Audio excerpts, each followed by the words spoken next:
প্রত্যাশার কিছু নয়, আমাদের তো কাপও আমাদের, প্লেয়ারও আমাদের, বিশ্বকাপও আমাদের, মাঠও আমাদের। এখন আমাদের যে বিরোধী জোট আছে মানে হারু জোট, সে হারু জোটের বক্তব্য একটাই যে সব কিছুই হচ্ছে যে আমাদের।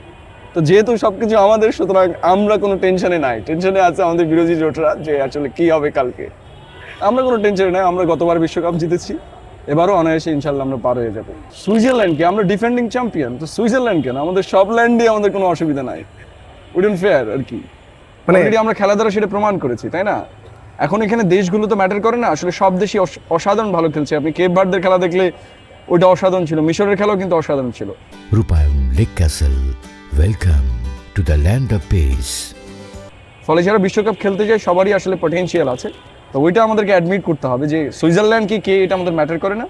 বাট আমাদের সাথে বিশ্বের সর্বকালের সর্বশ্রেষ্ঠ প্লেয়ার লিওনেল মেসি আছে যেখানে, সেখানে আসলে আমাদের অন্য কিছু নিয়ে ভাবারও কথা না এই মুহূর্তে।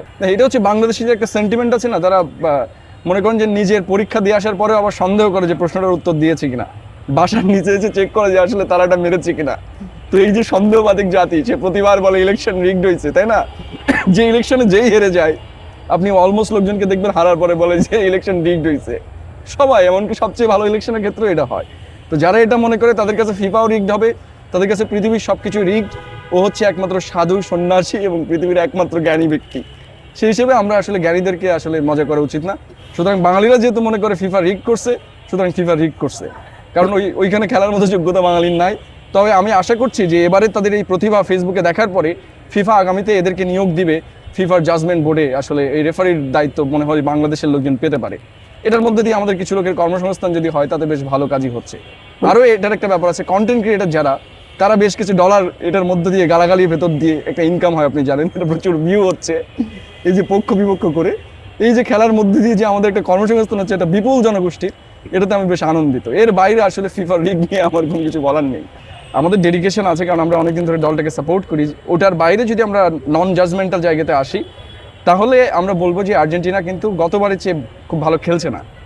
মানে অ্যাজ এ টিম হয়তো মেসি একাই দলটাকে টেনে নিয়ে যাচ্ছে, এরকম একটা দৃশ্য আমরা দেখতে পাচ্ছি। ফলে কোনোভাবে যদি মেসিকে কোনো দল আটকায় ফেলে, তাহলে আমাদেরকে খুব ভালো একটা ট্রাফে যদি ফেলতে পারে, সেক্ষেত্রে আমাদের কিন্তু জেতা খুব টাফ হয়ে যাবে।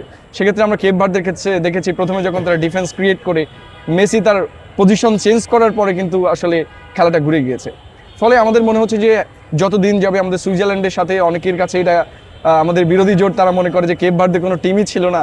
বাট খেলাটা দেখার পরে ফিফার সবচেয়ে দেখা খেলার মধ্যে একটা কিন্তু এটা আমরা দেখেছি যে এটা হচ্ছে রেকর্ড করেছে এই যাবৎকালে অনলাইনে দেখা সবচেয়ে বড় বিশ্বকাপ এটা ছিল।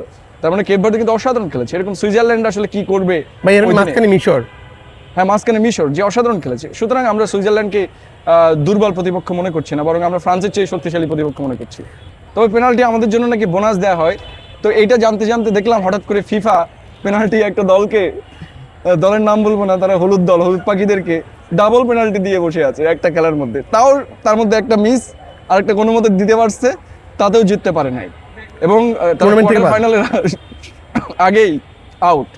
ফলে তাদের কান্নাকাটি হবে পেনাল্টি নিয়ে। তারা বহু আগের থেকে, আরও তাদের একজন ফেক গোট আছেন যিনি বিশ্বসেরা এখন তাদের কাছে, তিনিও এই বিশ্বকাপে গোল করেছেন পেনাল্টি দিয়ে। কিন্তু আর্জেন্টিনার একটা দুর্ভাগ্য এবং সৌভাগ্য বলা যায়, অলমোস্ট পেনাল্টি মিস করেছে। সুতরাং আমরা অন্তত এই ট্যাগিং থেকে এবার বেঁচে গিয়েছি যে আমরা পেনাল্টি দিয়ে বিশ্বকাপে জিতছি না, বরং আমরা পেনাল্টি ছাড়াই জিতছি। চাঁদেরও কলঙ্ক থাকে, সো পৃথিবীর সবচেয়ে সুন্দর জিনিসটারও কলঙ্ক থাকে। মেসির ক্ষেত্রে যদি বলেন যে বিশ্ব রেকর্ড কে করেছে পেনাল্টি মিস করে, তাহলে সেটা মেসি অবশ্যই। কিন্তু এর সাথে সাথে সে বিশ্বের সেরা প্লেয়ার। এবং আমরা কাকে সবচেয়ে ভালো স্টুডেন্ট বলি বলেন তো? যে হচ্ছে যে পরীক্ষা দিয়ে পাশ করে।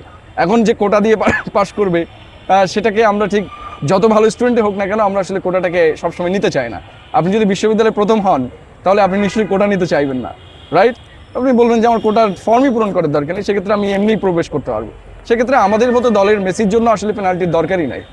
আমি মনে করি যে পেনাল্টি যেটা মেসিকে দেওয়া হয়, ওটা এমনি তাকে মানে অ্যাগ্রেসিভনেসটা তার, সে যে মিস করার পরে যে অ্যাগ্রেসিভনেসটা তার ভিতরে চলে আসে, খেলার ছন্দটা চলে আসে, এটার জন্য তাকে দেয়া হয়। এখন থেকে সে পেনাল্টিতে গোল না করলে অসুবিধা নেই। কিন্তু এর আগে আমরা দেখেছি সেমিফাইনাল থেকে বাদ পড়তে, আমরা 18 সালে বিশ্বকাপে এবং তার আগের যে বিশ্বকাপগুলো আছে সবগুলো কিন্তু এই পেনাল্টি মিসের কারণে বা ফ্রি কিক মিসের কারণেই কিন্তু আর্জেন্টিনা বিশ্বকাপ থেকে চলে গিয়েছিল। কিন্তু সেই শক্তি সে অর্জন করেছে যে পেনাল্টি ছাড়াই যাতে সে বিশ্বকাপ অর্জন করতে পারে।